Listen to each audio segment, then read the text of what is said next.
Alright, today I'm going to do a little short video about grading and the process of grading and how I determine whether I'm going to grade a coin or not. Now, I consider myself a collector investor, so it's going to be a little bit different for me than, say, just your average collector that's doing it for the hobby itself. Then it's a whole different scenario. But let's talk about if you're a collector investor, you like to flip coins, you like to maybe profit a little bit so you can buy something better, that type of thing. So what I'm going to be looking at today is a 1938D Buffalo nickel.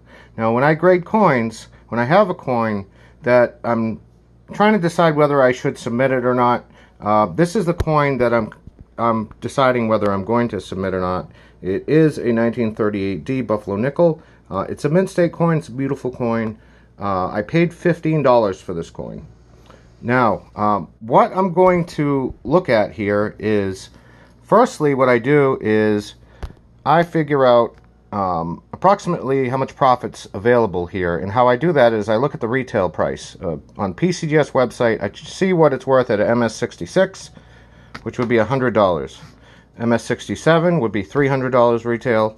Then I check eBay. I check for buy it now prices for the lowest available item that's being sold on eBay for a 38D Buffalo nickel at an MS66 grade.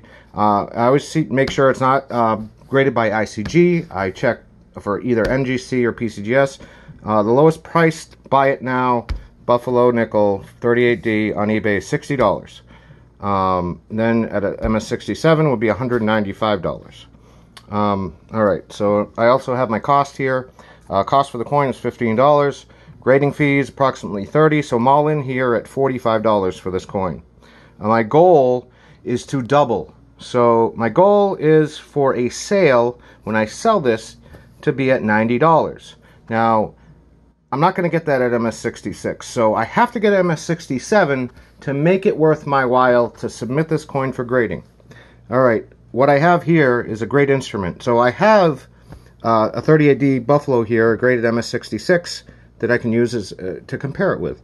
That's super important, guys. If you're going to be a collector investment, you got to buy some graded coins, so you have something to comp these to. So I'm going to take a look at this coin here. And now, you always want to check the high points of the coin, the strike.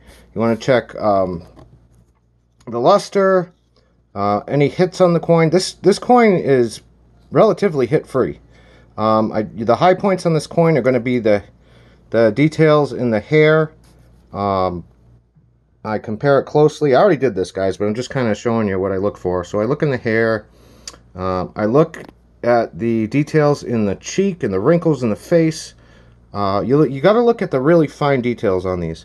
Another thing when you're looking at Buffalo nickels, they always look for full horn. You hear that full horn.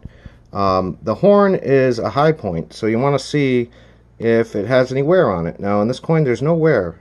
This coin is a beautiful coin, but when you compare it to this MS66 over here, it's almost identical.